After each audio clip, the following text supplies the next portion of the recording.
1, 2, 3, 4, 5, 6, 7, 8, 9, 10.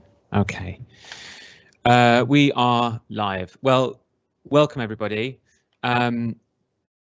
Welcome regulars, welcome newcomers. Today is very exciting. We have a very special guest, Neuroskeptic. I'm not Neuroskeptic for any newcomers. It's not a grand reveal. Neuroskeptic's waiting in the wings. So just a few boring announcements to begin with. So we've been very busy elves over Christmas and put together a fantastic list of speakers. So please do check out all of our social media and subscribe to our YouTube channel. The links will be provided in the sort of Q&A box that you will see at the side of your screen. So do check those out. Just to announce, so this is being hosted by the King's College London team, and I'm just filling in for today. And I just wanted to quickly say a few goodbyes to Sarah Charles and Shootling Lamb, who are former team members, and they've gone to bigger and better things.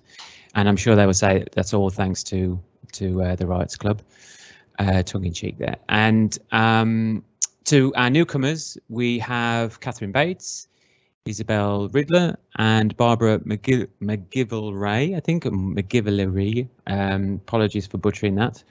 And again, they can be found on Twitter as well. So do follow those. Those are very bright upcoming academics who are really a force for positive change. So please do look at those. So anyway, on to our main event. And before we do that, a bit of housekeeping. So this is MS Teams live events. The advantage of it is that there are automatic subtitling. So if you want to, you can just select the captions and they will come up automatically, and they're pretty good. If you want to pop out, have a cup of tea, you can pause it and rewind as well. And if you can't make it altogether, the recording will be put on our YouTube channel, as I've mentioned before. The Q&A message board will be open throughout the duration of the talk. So if you have any questions, just enter them in there, and I will feed them to Neuroskeptic at the end. And Neuroskeptic has kindly offered to sort of wait on if we get a deluge of talks. So on to Neuroskeptic. So I'll just put up the Wikipedia page. And the reason why is not because it's a sound source. It's because there's bugger all on the internet about Neuroskeptic. So according to Wikipedia, Neuroskeptic is a British neuroscientist and a pseudonymous science blogger.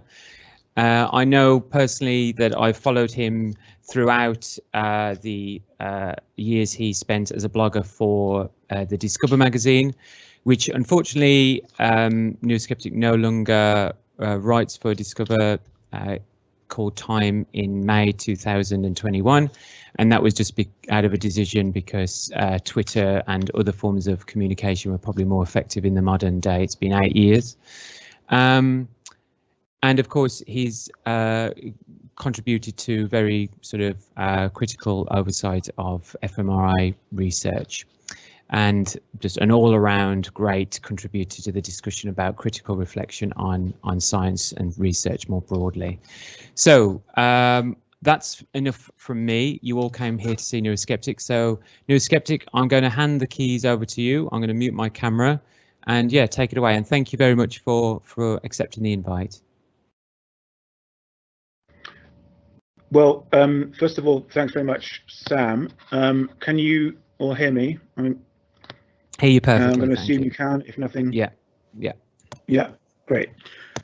So I mean, it's really great to be speaking to Riot Science and to an organisation like this, which was the kind of thing that didn't exist when I started my blog. Certainly, I'm going to start sounding like an old man at this point, and probably throughout the talk. But that's, I think, to be expected, given that this will be quite a retrospective talk. What I'm going to be talking about really is what has changed over the many years that I've been blogging and and tweeting and talking about science, and in particular about reproducibility.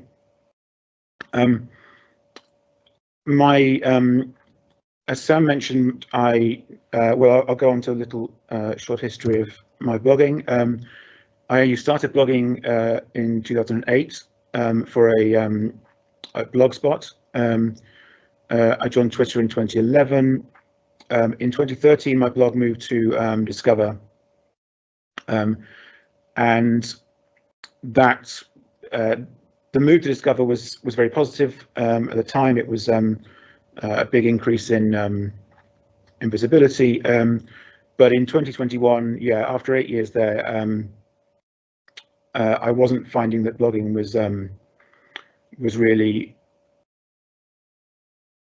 as effective as a way of communicating, and was also taking up increasing, well, and also my time was becoming more and more precious for personal reasons. So, but I'm still on Twitter, and so yeah, that's where I am now. If you're wondering where my blog went, and one thing a lot of people ask me is, why did I start blogging under a pseudonym?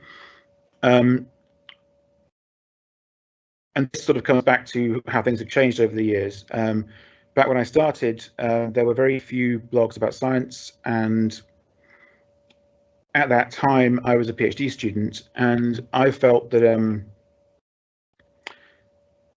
if I was going to be blogging about neuroscience, and in particular about problems that I perceived in certain practices and aspects of the way it was done, I thought that if I wanted to be open about that, it would be helpful to use a pseudonym. And this was kind of the heyday of blogging. Looking back on it, the period around 2010, there were quite a few other pseudonymous neuroscience blogs at that time. I don't know if any of them are still going.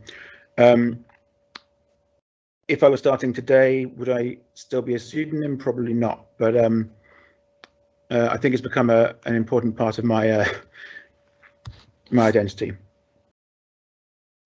So, looking back on my very first blog post, I was revisiting it to prepare this talk, and reproducibility was something that I was concerned about right in the very first post. So my very first post was called "New Age Experiment Goes Wrong, Hundreds Dead." This was me writing about some very well, really weird stuff, in which some people were claiming that they had essentially prayed for the war in Sri Lanka at the time. They'd essentially prayed that this war would come to an end, or that it would get better in some way. And they'd actually done an analysis of the deaths that were occurring every day in different regions of Sri Lanka over the course of the period before, during, and after their prayer intervention.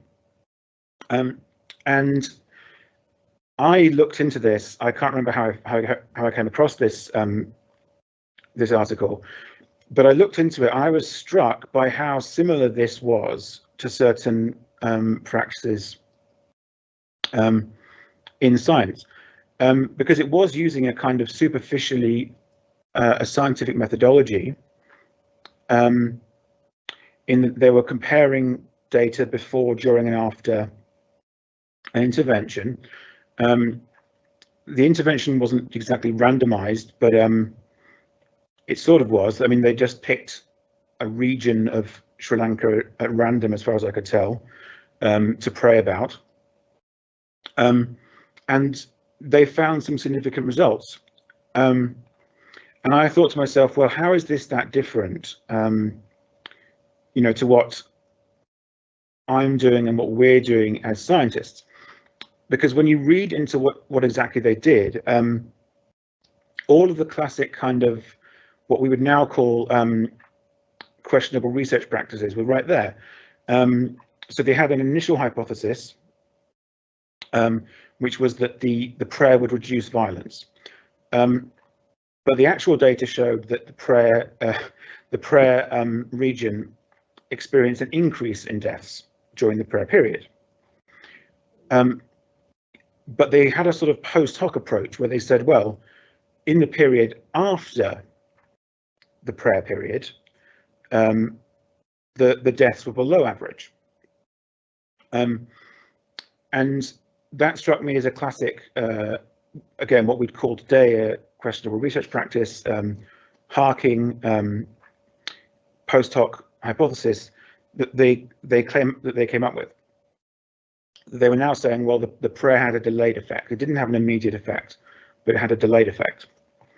And so this was my very first post, where I was arguing here that pi, this is this prayer intention experiment. I said, if you look hard enough, you can try to find any conclusion in any data set.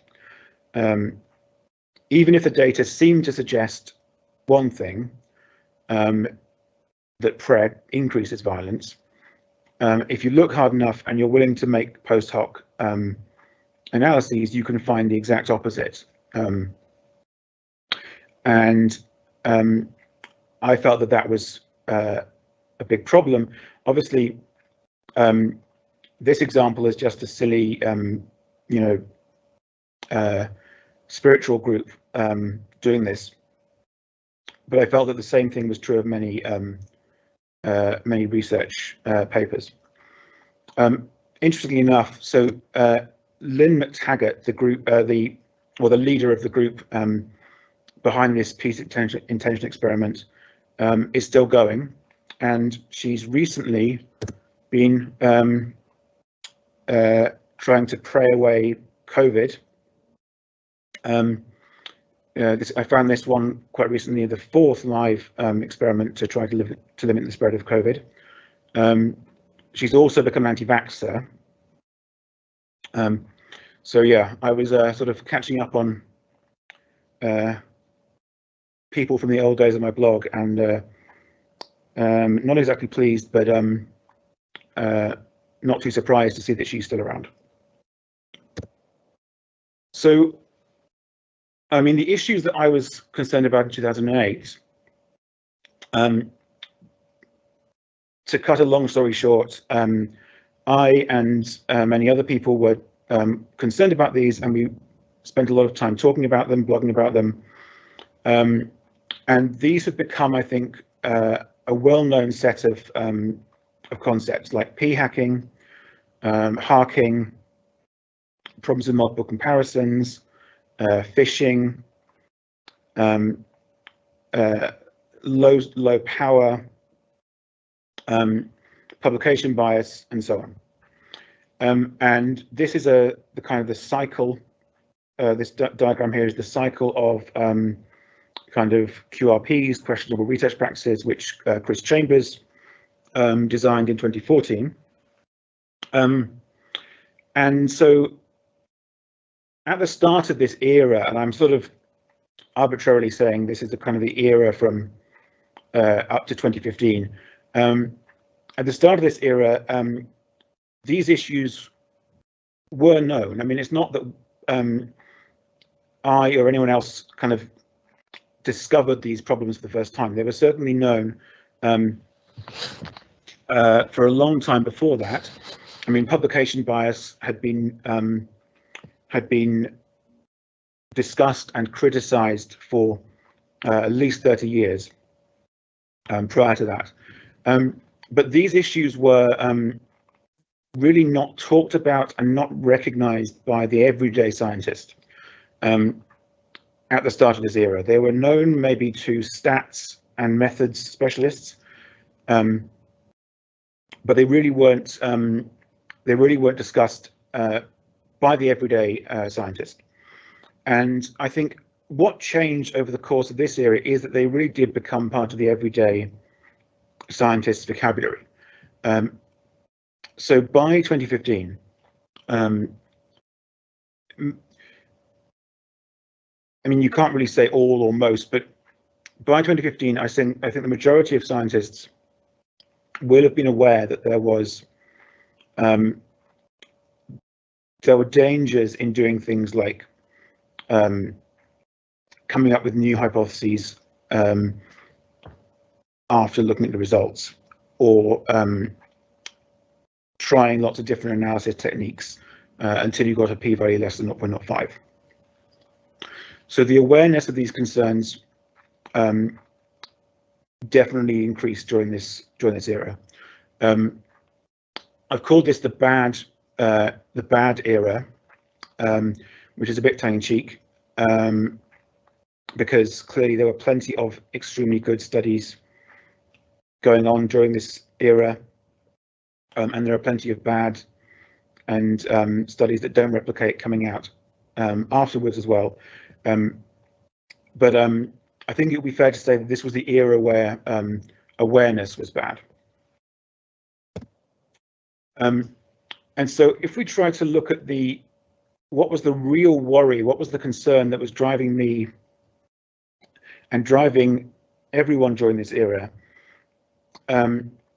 to really sort of distill it into one sentence, I think you'd have to say it was a matter of trust. It was the feeling that we couldn't trust that a significant result that we were reading in a paper, or even that we were seeing in our own analyses, if we'd been using QRPs ourselves, it was the feeling that we couldn't trust that a significant result was actually real.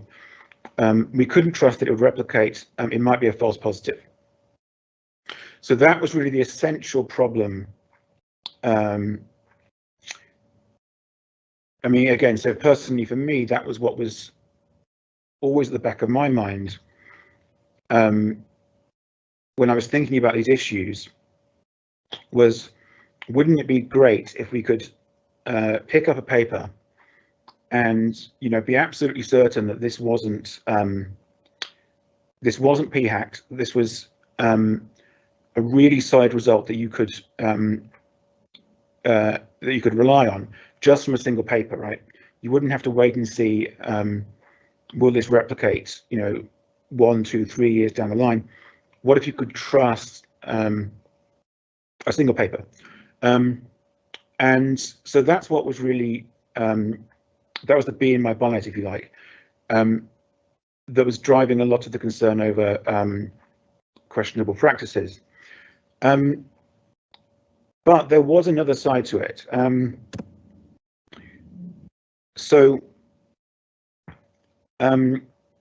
It wasn't just about, we weren't just driven by, you know, this concern about the stats and not being able to trust the results. There was another side to it, which was, you might say, a sort of more of a social side to the activism during this period. And I think what that amounted to was that a lot of people were concerned and angry about, you know, how this culture of you've got to get a significant result and you've got to publish, you know, significant results. Null results don't count; they won't get published, and then you won't get grants because you haven't published enough. I think a lot of people were angry and frustrated with that, and with how that was distorting the life of early career researchers. And again, that's something that I felt myself, and I know a lot of other people did as well at the time. That this kind of search for the p was 0.05, the search to get over that line, and the search to publish positive results became almost the most important thing in the life of an ECR. And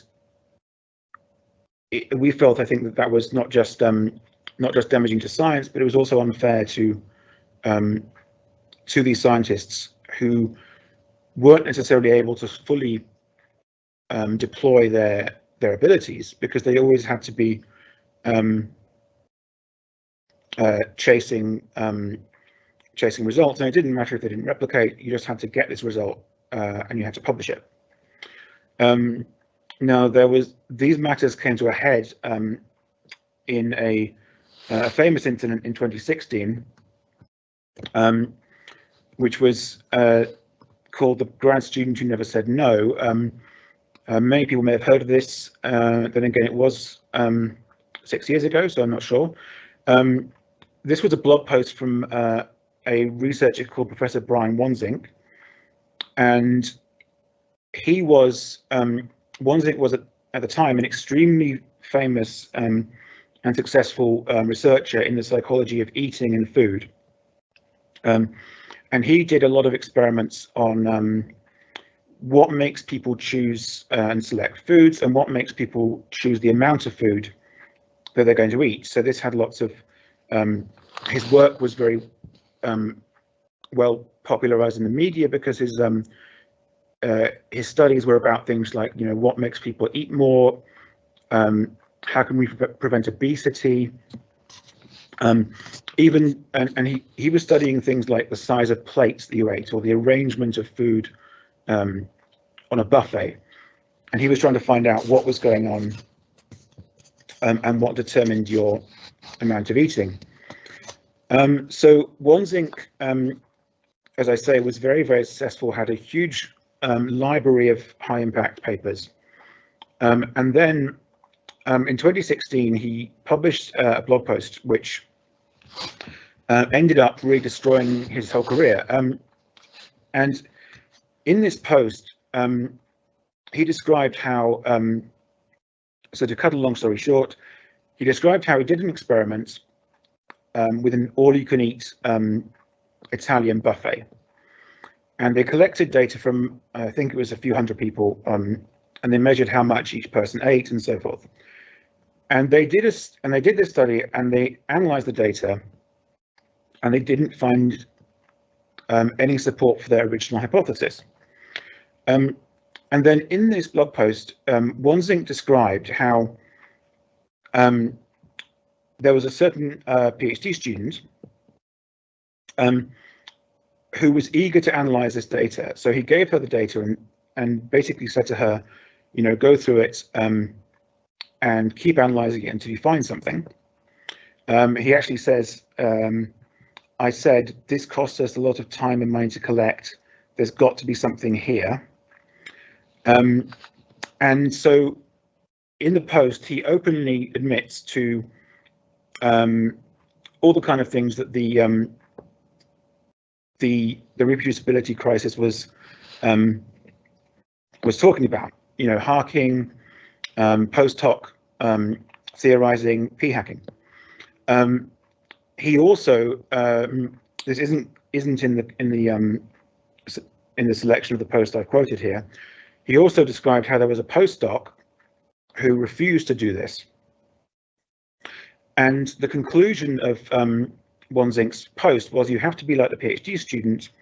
You have to always be working hard, analyzing data, getting positive results, and then you'll get publications. And don't be like the postdoc who ended up with no publications. So the fact, I mean, it was a really weird post, because he was just so almost innocent and naive about this, because he genuinely didn't see any problem with anything he was saying. But a lot of other people did. So for example, this is one of many comments on this post, saying how much of a problem it was that he was getting an unpaid student to do his you know, p-hacking and salami slicing, shaming the postdoc who said no to this. The quantity of the academic publications is the only thing that matters to you. And there was a lot of anger in this comment section, because this was a post that really did quite openly talk about and almost glory in all of these QRPs. Now, the story after that is a rather long and sad one. There were a lot of people who looked into Wansink's previous work and found a lot of problems. There were all kinds of stats issues and all kinds of sort of mysterious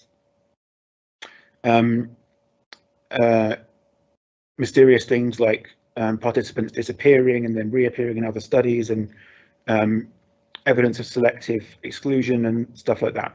And eventually Wansink resigned.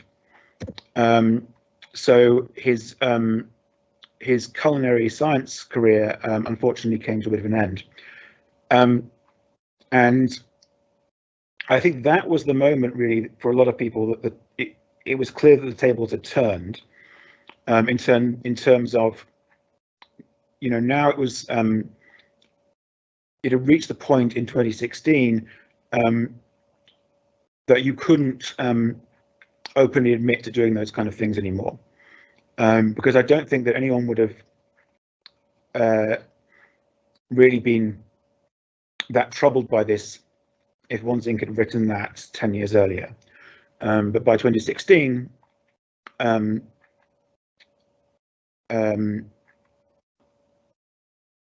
movement for reproducibility had reached the stage where that wasn't acceptable in science. So the reproducibility movement was always about can we trust the results, and you know, the stats issues around are these valid stats, but it was also a social movement driven by an anger against this system which was seemingly forcing ECRs to use bad practices, even if they knew that they weren't optimal. They were forced to use them because you had to get positive results in order to advance in your career. So that to me was the essence of the movement during that time. Now, so things, as I say, once you reach 2016, things had changed. Clearly the winds of change were blowing. This was a famous survey, 2016, that Nature published, a survey of over 1,500 researchers. I think they were in psychology and neuroscience, finding that a majority perceived a serious crisis at that moment.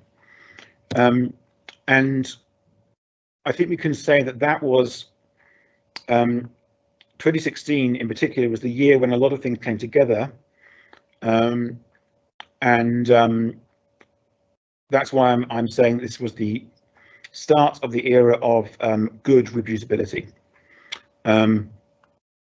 So in that era, in that year, a lot of things happened. You had things like the reproducibility project. Well, that was actually published in 2015, but it was widely discussed in 2016, finding that many results from the psychology literature didn't replicate, and this was very, very highly popularized, very highly publicized in psychology and also in the media. And that project really highlighted and forced people to confront the problem that many results from psychology were just not valid. We also saw the rise of registered reports, which were introduced by Chris Chambers, first of all at Cortex, and have now spread to many other journals, as I'm sure you'll know. There were other reforms over that period. Too many to mention really, but there were many journals were introducing things like badges to recognize strong methodology, and there was an increased acknowledgement again by journals that negative results mattered, and a commitment to publishing them. So 2016, I think, if you have to pick one year as being the year when the tide turned, it would be that year. Many people would say it was a dark year politically, but in terms of science, I think it was a pretty good one. And the era that started in 2016, I would argue is currently continuing. I think there haven't been drastic changes since then. So, for example, registered reports are continuing to proliferate, but they haven't fundamentally changed. No one's come up with a completely new model, as far as I know, that's going to replace them. So since that, since the kind of turning point of 2016, I think it's been a case of evolutionary continuation rather than any more revolutions.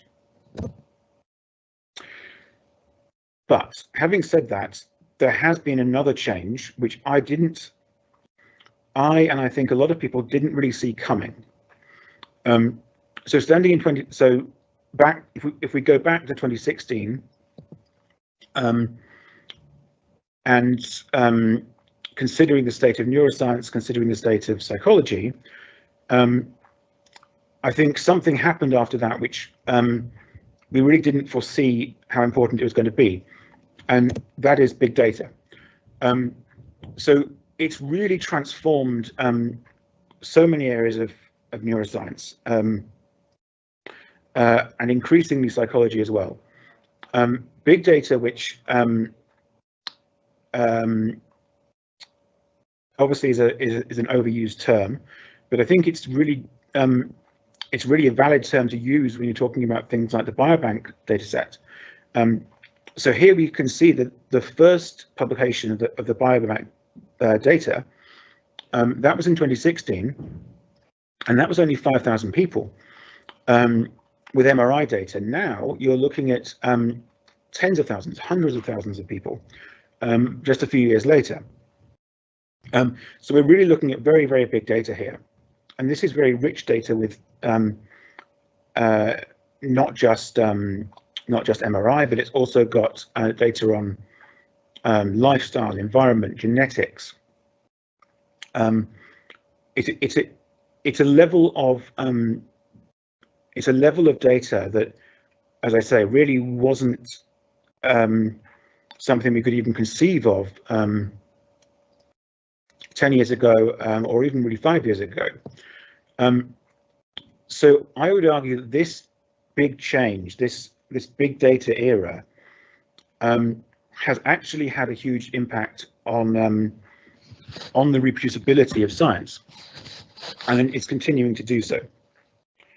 So that's why, to sort of round off this talk, I'm going to be talking about a rather provocative idea. Is the reproducibility movement obsolete? Has big data made things like p-hacking and harking obsolete, or has it made them no longer problematic? So as I said, the problems that we were worried about 10 years ago was all about false positives. It was about, is this result really believable? Will it replicate? And we were talking about results from studies with, n equals 100 or n equals 30 per group. And with small samples like that, you really do have to worry about the reproducibility. But when you're talking about a data set with n equals 100,000, right? P-hacking, I think, is almost pointless in those cases, because you don't need to p-hack. You're going to find more positive results than you can publish, right? This may not be absolutely true. I'm sure there are people p-hacking biobank data, but I doubt that there's very many of them, because when you're talking about a data set this large, or any of the other large data sets, your power is so high that you don't need to p-hag. But this raises, I would argue, a different problem. If you have a big data set and you look for different associations, pretty much all of the tests you're going to run are going to come out positive. And the question then is not how do we trust these results, because you can trust them, but the question is, what do they mean? So that's why I'm going to argue that maybe we have we've exited the era of the crisis of reproducibility, but we're entering the era of interpretability crisis. Now, clearly, this is a simplistic thing to say, and it's not like everyone is using big data these days. It's not like no one had large sample sizes 10 years ago. Clearly, it's not like everything has suddenly changed, but I think there has been a shift, and it's a shift that's ongoing, towards large data sets in many areas of neuroscience, many areas of psychology and social science. And I think this does raise the question, how do we interpret the results of these studies? Because if you run a study and you look for correlations and you find that a certain variable correlates with, 100 others, what do you make of that? How do you interpret that? And how do you present that to the public? So if the problem in 2012 was, I don't believe this result, the problem in 2022, again, speaking personally, is more often, what does this result mean? And I'm going to use an example here, which many of you may have come across already. It's a study, it's a preprint, so it's not published. It's a preprint of MRI before and after COVID in the biobank data set. And I want to say, first of all, this is a really great study, and I'm not trying to criticize it or the authors at all. It's a very well conducted study. And even though it's a preprint, I would trust these results far more than most published studies from 10 years ago. That's the value of the biobank data set, is that you can be fairly confident in the results. And the sample size here is 400 patients with COVID against 400 controls, not enormous, but big enough. And they found within subjects changes in grey matter density across various different regions of the brain in people who had COVID compared to matched controls who had not had COVID over the same period. And you can see here they found quite a large number of results. And clearly there were a lot of news coverage of this, even though it was only a preprint, because the results seem to suggest that COVID is affecting the brain and causing changes in brain volume. And when I read this paper, this preprint, I started out by looking for kind of stats flaws, as I often do, and I couldn't find any. It's very strong. They're looking at within subject changes, but they also have a control group. So they have before and after scans in both the patients and the controls, which is very, very good. Stats-wise, it seems to be absolutely perfect. But what do the results mean? Does this really mean that COVID is causing these changes, or could they be caused by some kind of confound? Maybe it was, or perhaps the changes were caused by COVID, but not directly. Maybe they're caused by the stress or the other psychological impacts of being diagnosed with COVID. And the more you the more you think about this kind of result, the more you realize that it's very difficult to interpret it. It's very difficult to be able to say, yes, this is what it means. This means COVID causes brain damage, right? Which is how some people interpret it. But I don't think you can interpret it that way. But I can see that this kind of problem of interpretation may be becoming, could become the main problem of the years ahead, as it becomes easier and easier to find large data sets and to find results. And those results might be very solid, but how to interpret them is the big question. So in conclusion, a useful finding has to not only be true, but also be meaningful and interpretable. And I think we've made a lot of progress in terms of the former, but the latter, interpretability, might be becoming the new problem.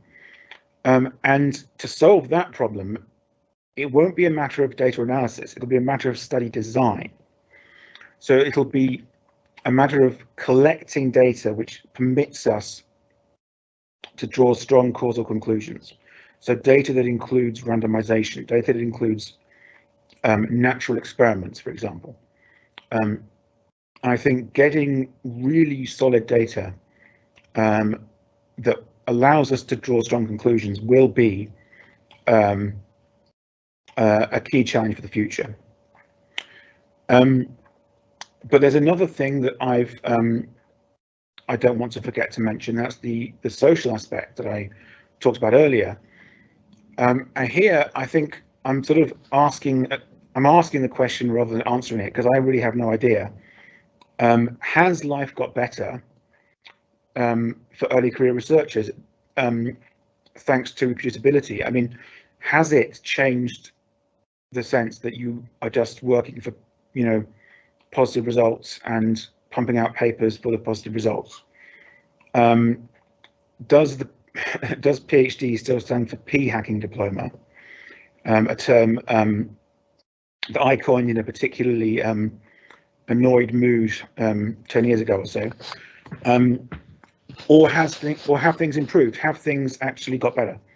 And I have no idea really, because I'm no longer an ECR. But I'd be very interested to hear from you all whether things have improved, or whether you feel that there's still a lot to do. So thanks very much for listening. That's the end of the slides. Okay, brilliant. Well, that was wonderful. Thank you very much, Neuroskeptic. A very informative walk through of, I guess, the history and the antecedent events leading up to the present day, and the reproducibility crisis. It's interesting that you pick sort of Wansink, I guess, as a zero patient. Some people say it was Daryl Bem, others say Dietrich Starpel, but I think that was a particularly revealing blog post that sort of was right at the sweet spot for discussion. And somebody in the comments section said that it reminded them of the early talks around pre-registration, where people such as Sophie Scott came out against Chris Chambers. Well, I won't frame it like that, but there was a critical reflection on proposals put forward by Chris Chambers to encourage more to take on pre-registration, and people like Tim Shallis sort of contributed to that dialogue. So you should definitely, anybody out there wants to read it, the link somebody's put in the chat. So please, everybody, do put questions towards Neuroskeptic. We have some already. I think there was one from an anonymous that came in quite early, so it might be one of your early slides, maybe the first one or two. And the question was, what does PI, the acronym, I think, PI stand for? I don't know where that is. Yeah, sorry, I should have said that at the time. I mean, PI just stood for Peace Intention Experiment. Okay. Or it might have been Prayer Intention Experiment. Right. It was just this crazy supernatural thing they did. Right. Okay. Thanks for that. So the next one is so David Colhoun, a regular to the show. He says that on slide 3 you might add misinterpretation of p-values, which is a certain bugbear of David's. Oh yeah. Which, I mean, it's ongoing, isn't it? I mean, throughout the slides, there are many things I could add like that. It wasn't intended to be an absolutely comprehensive approach. Yeah. Wonderful. So I'm just going to keep going down the list of questions. Please, everybody, keep them coming in. Excuse me. So what I might do is I might do them in order of the most likes. So the most popular ones get priority. Okay, so regards the interpretability crisis, this partly stems from weak theory, or theories that cannot predict an effect size, just a difference between difference between conditions. With null hypothesis significance testing, then they cannot be falsified with a large enough sample size, i.e. big data. I don't know whether you want to read that for yourself. I think you can see the question. It was posted at 12:41 if you want to read that. So I actually, oh, hang on, maybe I can see them. Yeah. Share conversation. But so on that question, I mean, it's a really good point. And if I'd had more time, I would have talked about, the theory crisis paper and the discussion around that. The reason I talked about the interpretability crisis rather than theory crisis is that, in some sense, I do think there are areas of neuroscience and there are particularly areas of medicine like the SARS-CoV-2 brain issue, where it's not so much theory driven. You're looking for an effect and you want to know if there is one, but then due to the design of the study, you're not able to necessarily infer causality. So I think that there are certainly cases where your theory is too vague, and then you'll never be able to fully test it. But there are also cases where you have a strong theory, but due to the nature of the data set, you're only able to provide weak evidence for it, partial evidence. Yeah. Right. Okay. I've just seen another question which might relate to that. So let me just see if. Yeah. So this question is from Ian. So, well, before I'm just going to do a plug. So on Monday, this coming Monday, the 14th, on Valentine's Day, treat your partner or loved ones to a talk by Ian Hussey, who will be talking about theories, and the title of the talk is "The Best Theory is a Flawed One." And another Ian, or maybe even the same one, posted a question that relates to what you've just sort of touched on, which is, I've worked with biobank data, and what surprised me massively was how unhealthy the participants were. Most participants had a chronic disease or condition, and many more had multiple morbidities. I haven't seen any biobank study adjust for this or report in detail these data, which I guess feeds into the issue of how difficult it is to interpret results. In terms of that point, haven't we always had an interpretability issue? E.g., how do we interpret exploratory results passed off as hypothesis testing?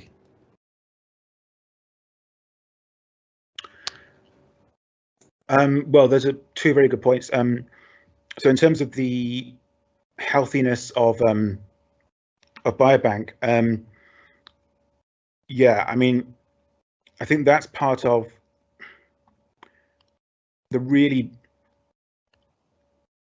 the real question of how do you control for, I mean, clearly we need to be controlling for as many compounds as possible, but that often isn't done. But there are other compounds that we might not be able to even measure at the moment. So clearly we should be controlling for as much as possible. But I do worry whether, because you can never know. I mean, this is the problem almost, that we can't say, well, we've measured everything. We can't say we've measured all confounds. We don't, I think, have a framework of, saying we have measured, because I guess you'd like to be able to say, well, we've measured 90% of all the factors that will affect someone's brain, right?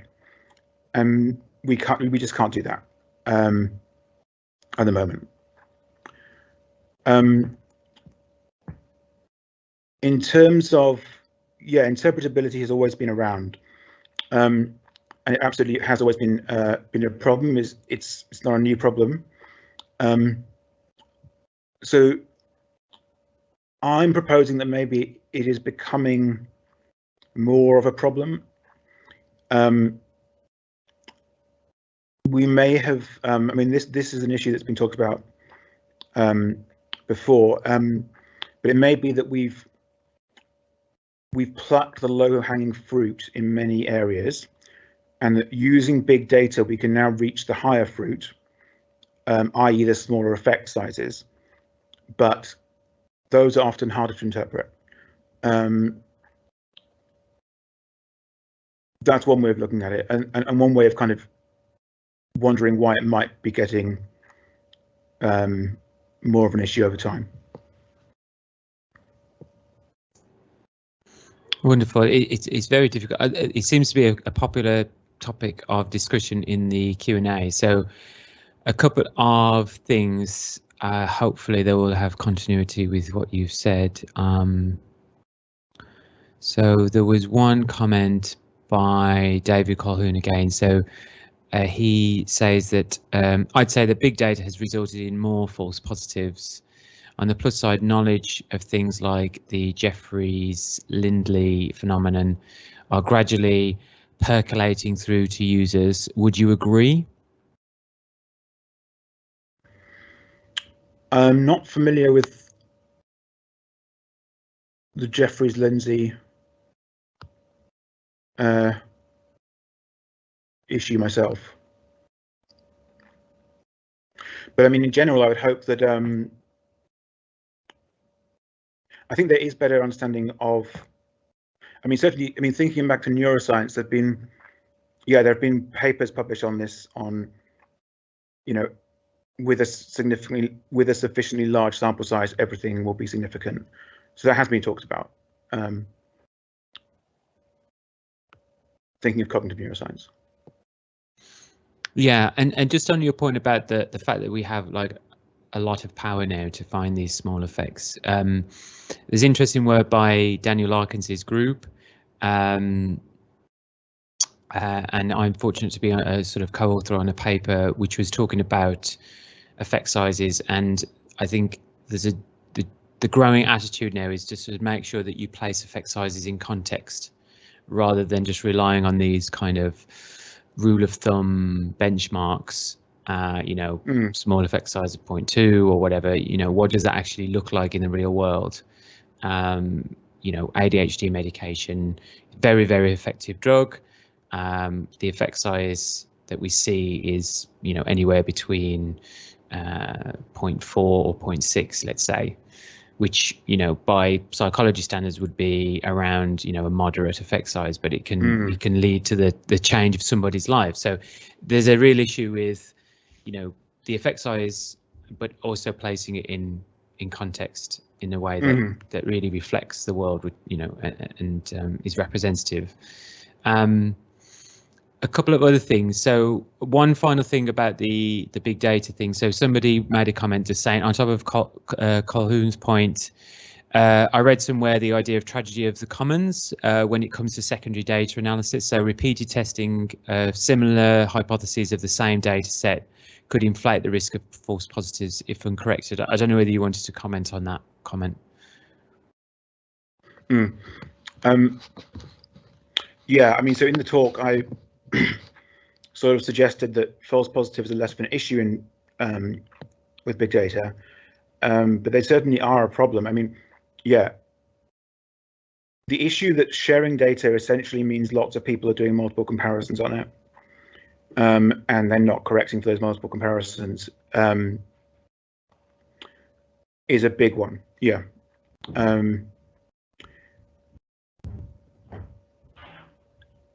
The degree to which that's a problem will increase with the amount of analytic flexibility.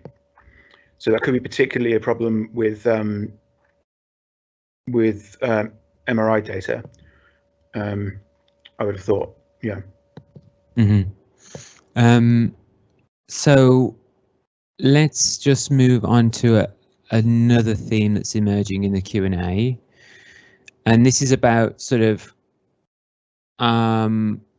the culture change. So your last question about ECRs, I mean, I have a snarky, I mean, I'm an ECR, so, you know, I do have a snarky reply, you know, when people say, yes, it is changing. And of all the people who can see that there's changing, it's ECRs because they're doing all the bloody work, right? It's mainly the bulk, the muscle is from early career researchers.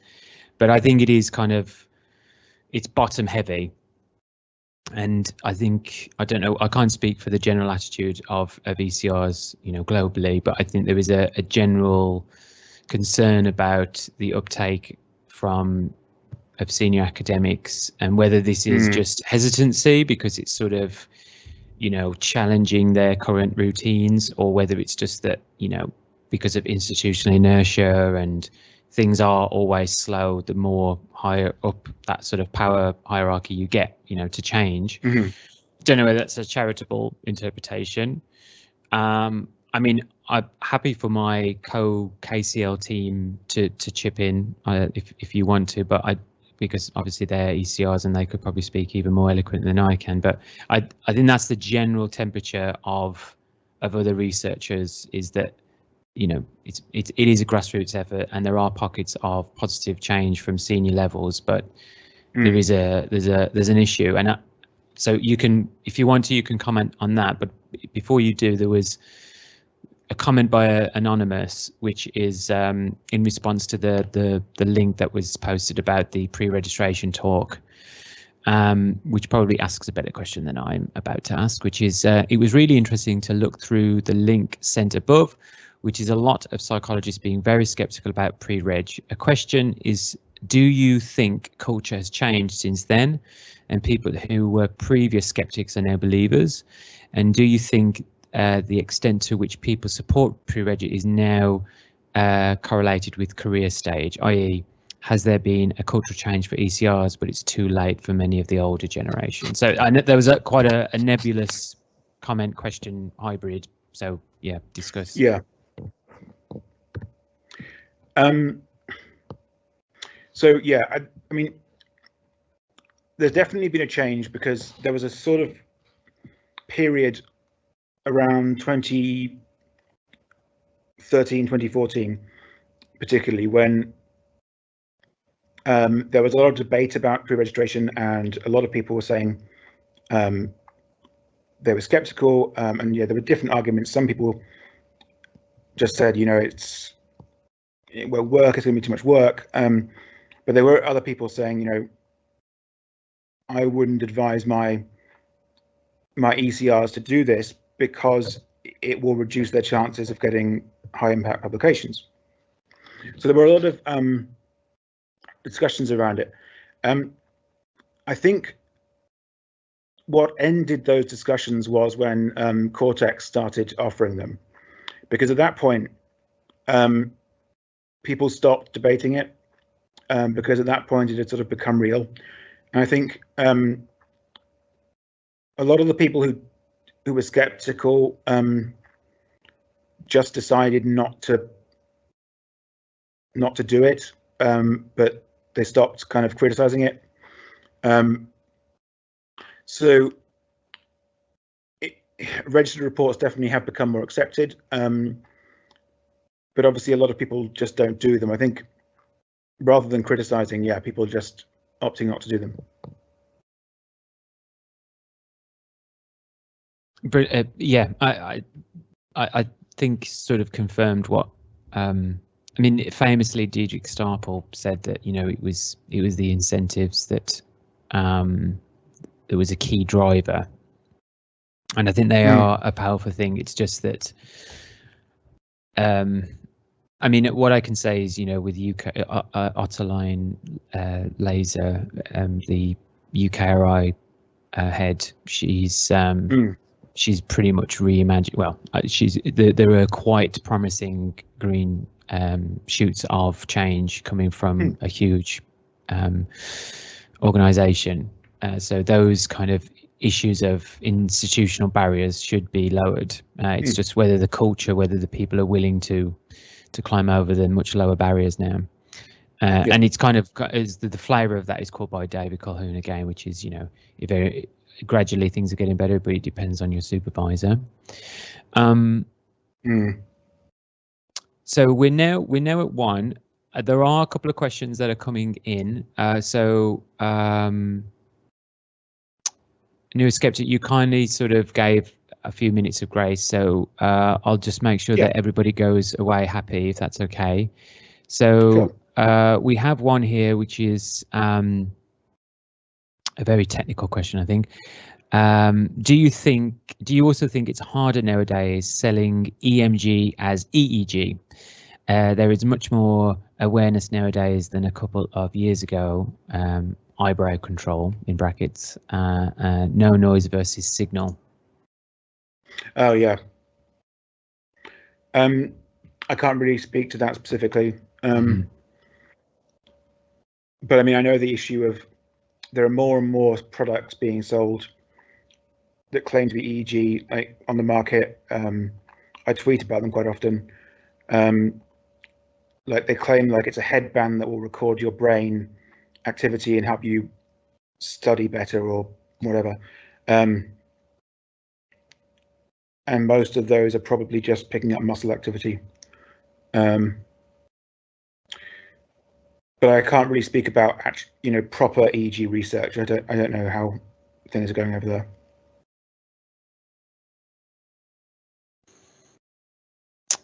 Well, great. I mean, thank you. I think it's Bernard Poor for a very niche question there. Let me see if there's any other questions that I've missed. I think most of them have been caught.